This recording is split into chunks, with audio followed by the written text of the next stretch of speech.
अगर आप अपने बच्चों और फैमिली को लेके, खाने-पीने को लेके बहुत ज़्यादा सिक्योर हैं और आप चाहते हैं कि बच्चों को, घरवालों को हेल्दी खाना दिया जाए, जो घर पर हमारी आँखों के सामने बना हो और टेस्टी भी हो और हेल्दी भी हो। तो उसी के लिए आज हम बनाने वाले हैं यहाँ पे बच्चों के लिए कुछ हेल्दी सी चीज़, जिसके लिए हमें चाहिए सूजी।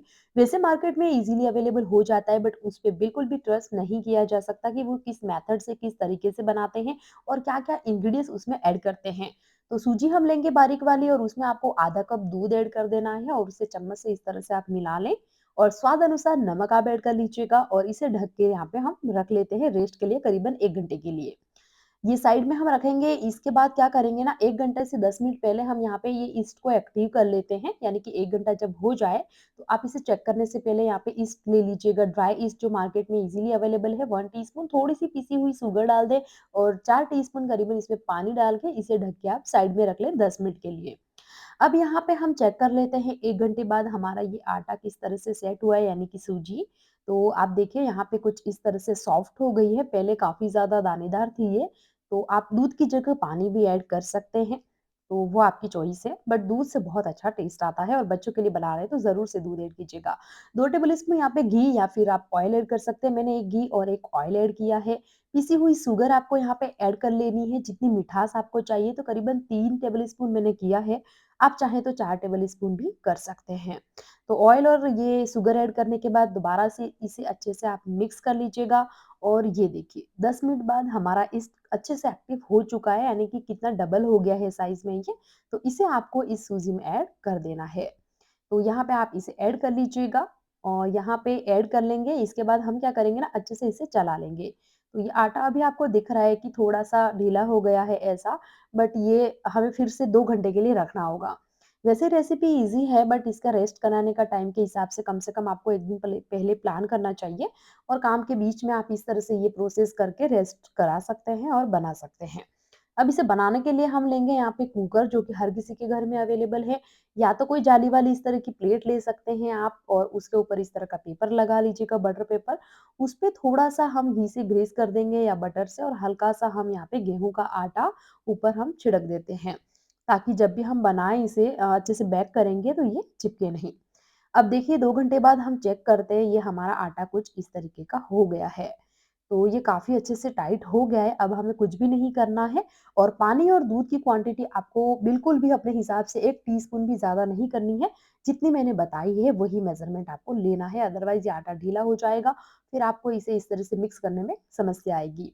तो यहाँ पे जैसे ही 2 घंटे हो जाएँ, इसके बाद आप इस तरह से अच्छे से मैश कर लीजिएगा और हाथ से नहीं कर पा रहे हैं, तो इस तरह से आप ये जो केक के लिए हम यूज़ करते हैं ना, इस भी कर सकते हैं या फिर जैसे मक्के का आटा लगाते हैं, बाजरे का आटा लगाते ही हम देसी तरीके से, ऐसे भी, लेकिन कम से कम 10-12 मिनट तक अच्छे से आप इसे इस तरह से मिक्स करें और थोड़ी देर फिर इसे रेस्ट दे दें। तो 2 घंटे में बीच में इस बार निकाल के इस तरह से चेक कर लें और दोबारा से इसे रेस्ट करने दें कंप्लीटली 2 घंटे तक और इसके बाद हम क्या करेंगे ना, एक लोई बना लेंगे बड़ी-सी इसे और इसे 2 पार्ट में डिवाइड कर लेंगे। हमने जितनी भी सूजी की क्वांटिटी ली है, इसमें हम यहाँ पे 2 ब्रेड बनाकर तैयार करेंगे, तो यहाँ पे हमें इस तरह से लोई बना लेनी है। तो यहाँ पे आप देख सकते हैं, ये थोड़ा-सा अगर आपको मुश्किल लगता है, तो आप एक काम कीजिएगा, बेलन ले लीजिए और बेलन की सहायता से इसे बेल लीजिए और इसे टाइटली आपको रोल करना है। साथ ही साथ में साइड के कॉर्नर्स भी फ़ोल्ड करना है, यानी कि लॉक कर देना है पूरी तरह से कि कहीं से भी अगर ये जब फूले तो ये निकले नहीं। तो इस तरह से आप लॉक कर दीजिएगा, जैसा कि आप देख पा रहे हैं मुझे। बस इसी तरह हम ये वाली ब्रेड बना के तैयार कर लेंगे और इसी प्रकार हम दूसरा वाला डो हमारा जो बचा है, उसे भी हम बनाकर तैयार कर लेंगे। हम बिल्कुल ऐसी ही चीज़ों से बनाएँगे, कोई भी ओवन या कढ़ाई किसी ऐसी चीज़ का इस्तेमाल नहीं करेंगे जो ईज़िली किसी के भी पास अवेलेबल ना हो। हम ऐसी चीज़ों का इस्तेमाल करेंगे जो ईज़िली आपके घर में अवेलेबल हो। जैसे तंदूर होता है बाटी बनाने वाला, उसमें भी आप कर सकते हैं या फिर आप कढ़ाई में भी कर सकते हैं या फिर आप कुकर में भी कर सकते हैं। जिसकी सीटी का ढक्कन आपको मतलब ढक्कन रखना है और सीटी निकाल लेनी है और इस तरह से लॉक कर दें और जैसा कि मैंने सेट करके रखा है, कोई भी स्टील की जाली लें और उसके ऊपर आप रख दें। ब्रेड बनाने के बाद आपको इसे आधे घंटे के लिए छोड़ देना है, जब तक ये साइज़ में डबल हो जाए। जब ये डबल हो जाती है, तो ये कुकर को आपको प्रीहीट कर लेना है और प्रीहीट करने के बाद इस तरह से ब्रेड को आपको अंदर सेट कर देना है। तो मैंने यहाँ पे स्पेस पहले से चेक कर लिया था, आप भी अपने स्पेस को देख लीजिए। अगर आपके पास अच्छा स्पेस है, तो आप सिंगल 1 भी बना सकते हैं या 2 भी बना सकते हैं। तो उस तरह से सेट करके आप इसमें रख दीजिएगा। सीटी मैंने निकाल ली है और करीबन यहाँ पे 45 मिनट तो लग ही जाएँगे अच्छे से बेक होने में। ये देखिए, ऊपर भले ही कलर नहीं आया है लेकिन ये बहुत अच्छे से पक चुकी है और जब भी हम कोई भी चीज़ बेक करते हैं कि कुकर में या कढ़ाई में तो कलर थोड़ा कम ही आता है। लेकिन ये बहुत अच्छे से बेक हो जाती है जैसे कि हम ओवन में करते हैं। ओवन में बहुत अच्छा कलर आता है, अगर आपके पास ओवन है तो आप उसका भी इस्तेमाल कर सकते हैं। वहाँ पे 180 डिग्री पे आप रखेंगे और 25 से 30 मिनट में बहुत अच्छे से बेक हो जाएगी, उस बीच में आप चेक कर लीजिएगा। ये देखिए नीचे से बहुत अच्छा कलर आया है। कहने का मतलब है कि हमारी जो सूजी है ना वो पूरी तरह से अच्छे से पक जाना चाहिए। तो ये बिल्कुल तैयार है, थोड़ी-सी जब ठंडी हो जाए तो इस तरह से आपको अब इसका अगर टोस्ट बनाना है, तो आपको इसे कट करना होगा। अगर नहीं बनाना है तो ब्रेड के स्लाइसेस कट करके आप इसका यूज़ एज़ अ ब्रेड कर सकते हैं और छोटी-बड़ी जैसे कि ब्रेड ना साइज़ में बड़ी होती है, लेकिन हमने 2 छोटी-छोटी यहाँ पे ब्रेड्स बनाई हैं। तो ऐसे समय में आपको क्या करना होगा ना, अगर ब्रेड के लिए इस्तेमाल करना चाह रहे हैं तो पूरे आटे की एक ही बड़ी लोई बनाएँ, जिससे कट करने पे आपको स्क्वायर में बहुत अच्छी-अच्छी ब्रेड्स मिल जाएगी। अब टोस्ट अगर आप इसके बनाना चाहते हैं तो इस तरह से इसे कट कर लीजिएगा। हमने उसी पर्पज़ से बनाया था इसलिए इसकी साइज़ हमने ये वाली दी थी। तो यहाँ पे क्या करना है ना, जैसे कि आप इसे कट कर रहे हैं, तो ये साइड से आपको कुछ भूरा गिरा हुआ दिख रहा है, इसका रीज़न ये है कि मेरे पास जो नाइफ़ है ना, वो प्लेन वाली है, जिससे हम वेजिटेबल्स कट करते हैं। इसे कट करने के लिए एक अलग तरह की नाइफ़ आती है, जो जिसके दाँतें होते हैं, अगर आपने देखा होगा, तो वो नाइफ़ आप चाहे तो यूज़ कर सकते हैं, अदरवाइज़ रेगुलर भी कर सकते हैं। तो यहाँ पे कट करने के बाद हम क्या करेंगे ना, जो हमारा कुकर ऑलरेडी जिसमें हमने ब्रेड को बेक किया था, उसमें 10 मिनट के लिए वापस उसे रख देंगे और बीच में एक बार चेक कर लेंगे उसे घुमा के, यानी कि अलट-पलट करके हम अच्छे से इसे क्रिस्पी कर लेंगे। तो सबसे मेन चीज़ यही है कि हमारे टोस्ट बहुत अच्छे से क्रिस्पी होने चाहिए। मैं थोड़े एयर फ्रायर में कर रही हूँ और थोड़े मैं कढ़ाई में कर रही हूँ। तो ये देखिए एयर फ्रायर वाले भी ये हैं और ये हमारे हैं कुकर वाले, जो कि बहुत अच्छा कलर आया है और ये अभी थोड़े गरम हैं। थोड़े से ठंडे होने के बाद एक प्लेट में निकाल लीजिएगा।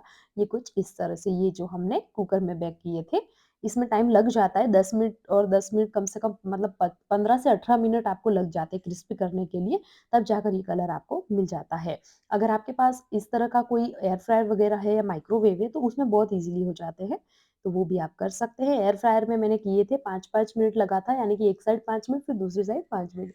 ऐसे करके बहुत जल्दी ये पक गए थे, बट थोड़े से मेरे बेटे बराबर स्कूल से आ गए थे, तो उनको देखने के चक्कर में मैं बंद नहीं कर पाई, मतलब मुझे 2 मिनट पहले बंद कर देना चाहिए था और टाइमर सेट नहीं हो पाया था, जिसकी वजह से कुछ ज़्यादा ही कलर आ गया है, यानी कि ज़्यादा कुक हो गए, ओवर कुक हो गए हैं। तो आप इस तरह के ब्राउन रखिएगा और बीच-बीच में आप चेक करते रहिए।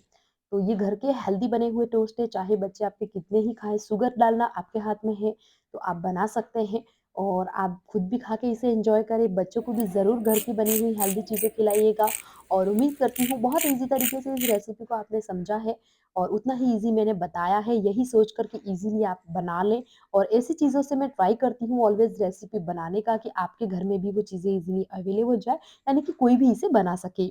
तो उम्मीद करती हूँ रेसिपी आपको पसंद आई होगी। प्लीज़ अगर पसंद आई है तो इसे लाइक कीजिएगा और अगर आपको पसंद नहीं आई है तो आप डिसलाइक भी कर सकते हैं, लेकिन मुझे कमेंट ज़रूर कीजिएगा और इसी तरह की रेसिपीज़ के लिए आप मेरे साथ बने रहिए। उसके लिए आप चैनल को सब्सक्राइब नहीं किए हैं तो प्लीज़ मेरे चैनल को सब्सक्राइब कीजिएगा। मेरे बच्चे भी स्कूल से आ चुके थे एंड हमेशा वेट करते हैं जब भी स्कूल से आते कि मम्मा ने आज क्या बनाया? तो आज मैंने उनके लिए ये टोस्ट बनाए थे और वो खाकर काफ़ी ज़्यादा खुश हुए। तो आप भी अपने बच्चों को खिलाइए और उनके साथ अच्छे से रहिए, खुश रहिए, एन्जॉय कीजिए और स्वस्थ रहिए। वीडियो देखने के लिए धन्यवाद।